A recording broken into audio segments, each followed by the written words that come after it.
Реальность изобилия не складывается в деньгах, это вот 100% я могу сказать.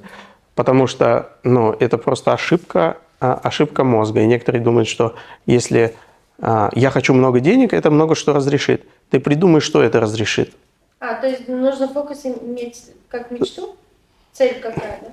Нет. Там очень хитрая система. Вот посмотри, ты говоришь, я хочу $1 000 000, например. Зачем? Ты говоришь, например, я хочу купить там особняк в Греции. Пусть будет особняк в Греции. Я хочу купить особняк в Греции. Что ты делаешь? Тебе сказали о том, что тебе нужно держать цель, чтобы получить вот эти деньги. Нет, этого не будет. У тебя это конечная цель, которую, если ты добьешься, то что? Будет в реальности. Нет. Это будет то, что ты себе запрограммировал на то, что это пик достижения твоего. То есть, по сути, вся твоя жизнь складывается к тому, чтобы купить этот особняк. Но тебе жизнью определено время. $1 000 000. А если я хочу $1 000 000 $, то там же бесконечные цели могут быть. Нет, они могут, но факт заключается в том, что у тебя не должна быть цели этот особняк. Что будет, если у тебя будет этот особняк? Некоторые прекращают думать после этого. У них конечная цель, поэтому они ее не получают. Не получают почему? Потому что по факту он должен получить эту цель и умереть. Все, и у него жизнь заканчивается, он же достиг всего того, что он в жизни хотел. Поэтому за этой целью должно быть что-то, что будет более важное. Тогда энергия направится к этому особняку, а чтобы его заработать, тебе дадут вот эти деньги. Понимаешь? А если, например, я хочу особняк для того, чтобы проводить там время со своей семьей, ну, как родовой? Все равно это конечная цель, она не должна быть конечной. Какая должна быть?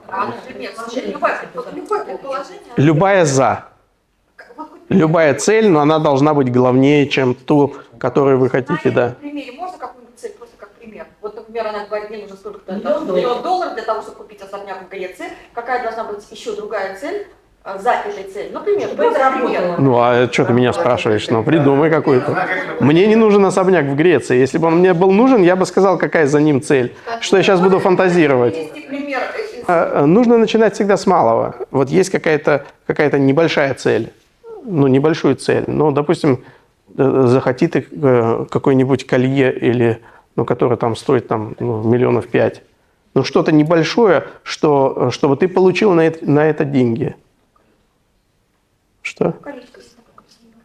Ну вот, ты его сильно хочешь? Есть еще вопрос на эту тему? Вот видишь. Но факт в том, что когда ты задумала и когда ты это получила, у тебя в твоем мышлении это уже простроилось. Ты сделала маленькую вещь, потом делаешь побольше вещь, потом еще побольше, и тогда ты переходишь в намерение. У тебя это в голове, как и со всей психикой, складывается новый автоматизм, и тебе уже не нужно думать. У тебя просто работает намерение. То, что хочу, направила внимание, ты получила. И все. И тогда не возникает этих вопросов, как попасть туда, чтобы добиться цели. Ты просто туда внимание направила и получила. Но ты должна сложить вот этот автоматизм. У меня остался вопрос 14 октября.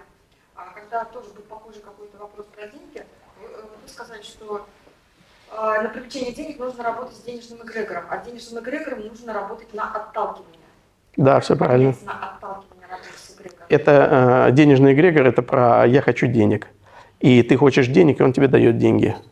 Например, ты захотела зарплату в 5000 евро или в 10 000 евро в месяц. Ну, к примеру, я говорю. Ты захотела эту зарплату, и он тебе дал эту зарплату. Потом проходит какое-то время, у тебя раз финансы становятся меньше. Становится меньше, и ты начинаешь еще больше хотеть. То есть ты входишь в этот эгрегор, чтобы получить еще больше денег, а он начинает, наоборот, высасывать из тебя. Этот же эгрегор работает на всех, поэтому не только ты получаешь из него, а все остальные. И чем больше людей будут участвовать в этом эгрегоре, соответственно, тем эгрегор становится больше и больше поглощает людей. Чтобы этого не было, ты должна находиться на грани. Вот если эгрегор это брать как мыльный пузырь, потому что это по факту так и есть, то вы должны находиться на грани этого мыльного пузыря. Вы не должны входить внутрь него и выходить за него, потому что деньгами все пользуются, из-за него выйти вы не можете. Внутрь входить, он с вас будет выкачивать. Вы должны на грани, но вы как будто его дразните. Вы и туда не заходите, и из него не выходите. То есть это про то, что вам не обязательны деньги. Ну вот вам дают, да, я их беру, а не то, что я хочу, я хочу. Ну то есть мне, например, нужно, вот ты, например, решила, я хочу купить себе колечко.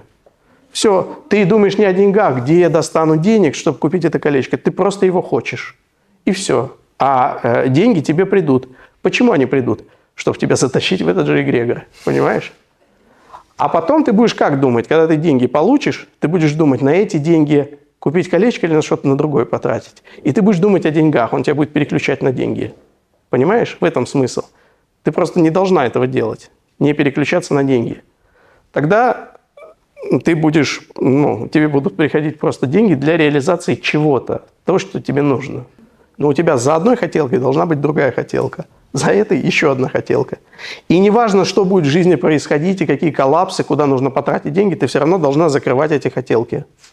Если ты их будешь закрывать, то у тебя само простроится то, что говорят, называть денежным каналом или финансовым каналом. Это как раз про вот это и есть. Когда вы закрываете эти потребности, то вот этот сам вход в этот эгрегор и увеличение воронки, он становится больше и больше. А по поводу открытия денежного канала, кто-то говорит, я вам открою денежный канал. Никаких каналов не открывают. У каждого человека он есть.